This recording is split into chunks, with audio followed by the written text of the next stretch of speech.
Karen's laugh was a grating cackle, the kind that made dogs howl and neighbors flinch. She stood over the utility box like a vulture guarding roadkill, her wrench gleaming with malicious intent.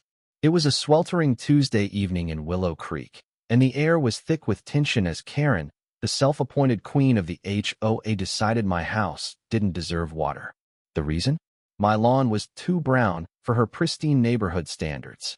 The trouble started a week ago when Karen, all 300 pounds of her draped in a neon floral muumuu, waddled onto my porch with a clipboard and a smirk. "Your grass is an eyesore, Daniel," she'd said, her voice dripping with condescension. "Fix it, or I'll make sure you regret it."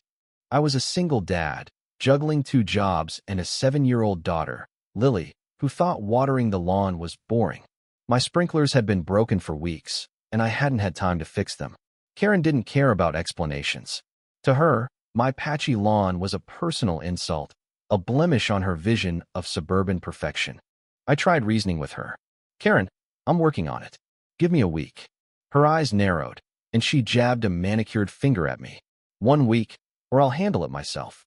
I thought she meant fines or complaints to the city. I didn't expect her to take a wrench to the utility box and shut off my water supply. That evening, I came home from my shift at the hardware store, exhausted and sweaty, to find Lily tugging at my sleeve. "Daddy, the sink's broken. No water comes out." I checked the faucets dry as a desert. The shower, the kitchen, even the garden hose, nothing. Panic crept in. I called the utility company, and after an hour on hold, they confirmed the water was off at the main valve. "Probably a maintenance issue," the operator said. "We'll send someone tomorrow." Tomorrow? We needed water tonight. I stepped outside to check the utility box down the street, and that's when I saw her. Karen, bathed in the orange glow of the streetlight, was hunched over the open valve box, wrench in hand. Her muumuu fluttered in the breeze, and she muttered to herself, probably congratulating her own genius. Across the street, my neighbor Jamal was already there, arms crossed, his phone out, recording her. His wife, Maria, stood beside him, her voice sharp as she shouted, "Karen, what the hell are you doing?" Karen spun around, her face a mask of indignation. "This is HOA business," she snapped, brandishing the wrench like a scepter. "Daniel's lawn is a disgrace, and I'm teaching him a lesson. No water, no excuses." Her voice was loud enough to draw curtains from nearby houses. I felt my blood boil. This wasn't just about a lawn Anna Maria, it was about her thinking she could control us, bully us, because she had a title and an inflated ego. I stormed over, trying to keep my voice steady. "Karen, turn the water back on. Now." She laughed, that awful cackle, and waved me off. "Or what, Daniel? You'll cry to the city? They won't care about your sob story." Jamal stepped forward, his phone still rolling. "You're tampering with utilities, Karen. That's a crime." Her smirk faltered for a split second, but she doubled down. "I'm the HOA president. I have authority here." Maria, who'd been quiet, exploded. "Authority? You're not the law.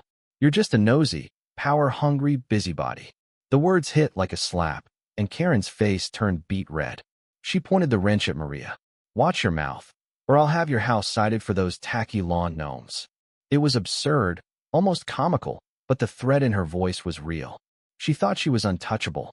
I glanced at Jamal's phone. "Keep recording," I whispered. He nodded, his jaw tight. Karen's arrogance was her undoing. She didn't even notice the evidence piling up against her. I tried one last time. "Karen, this is illegal. You're cutting off water to a house with a kid. Think about that." She scoffed, rolling her eyes. "Your kid'll survive. Maybe you'll learn to mow your lawn properly." That was it. I'd had enough. I pulled out my phone and dialed 911. Karen's eyes widened as I spoke to the dispatcher, explaining the situation. "Yes, ma'am, someone's tampered with my water supply. She's standing here with a wrench, admitting it." Karen's bravado cracked. "You're calling the cops?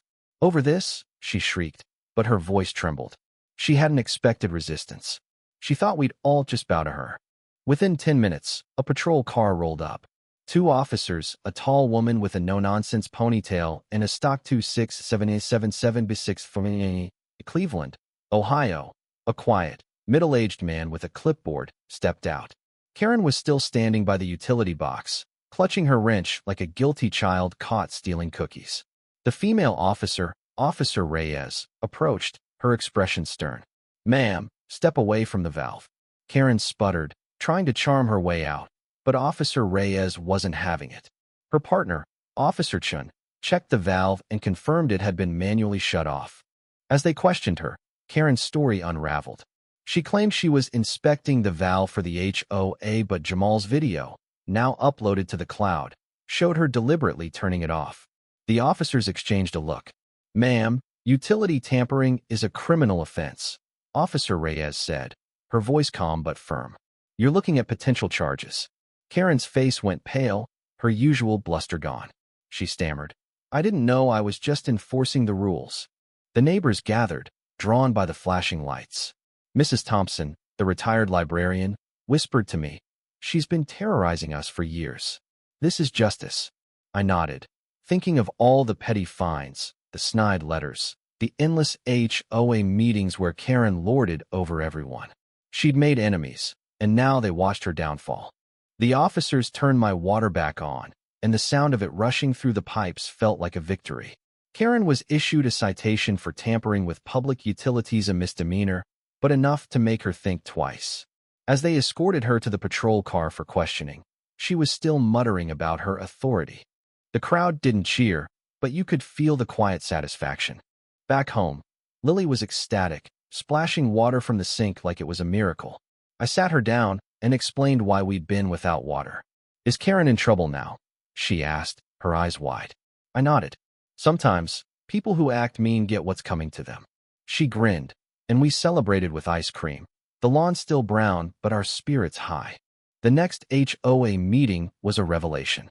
Karen's absence left a void, and whispers of her incident spread like wildfire. The board voted to remove her as president, citing misconduct. A new election was scheduled, and Jamal stepped up as a candidate, promising fairness and no more valve-turning nonsense. The neighborhood felt lighter, like a bully had finally been sent to the principal's office. Karen's case dragged on in court. The video evidence was damning, and her defense claiming she was protecting property values fell flat. She was fined heavily and ordered to pay for a community water system inspection. Her reputation, once her pride, was in tatters. Neighbors stopped averting their eyes when she passed. Now they stared, some with pity, others with quiet glee. Lily and I fixed the sprinklers a week later.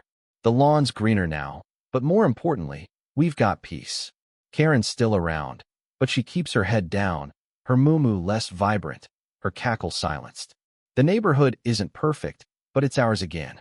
The end. /Xi artifact.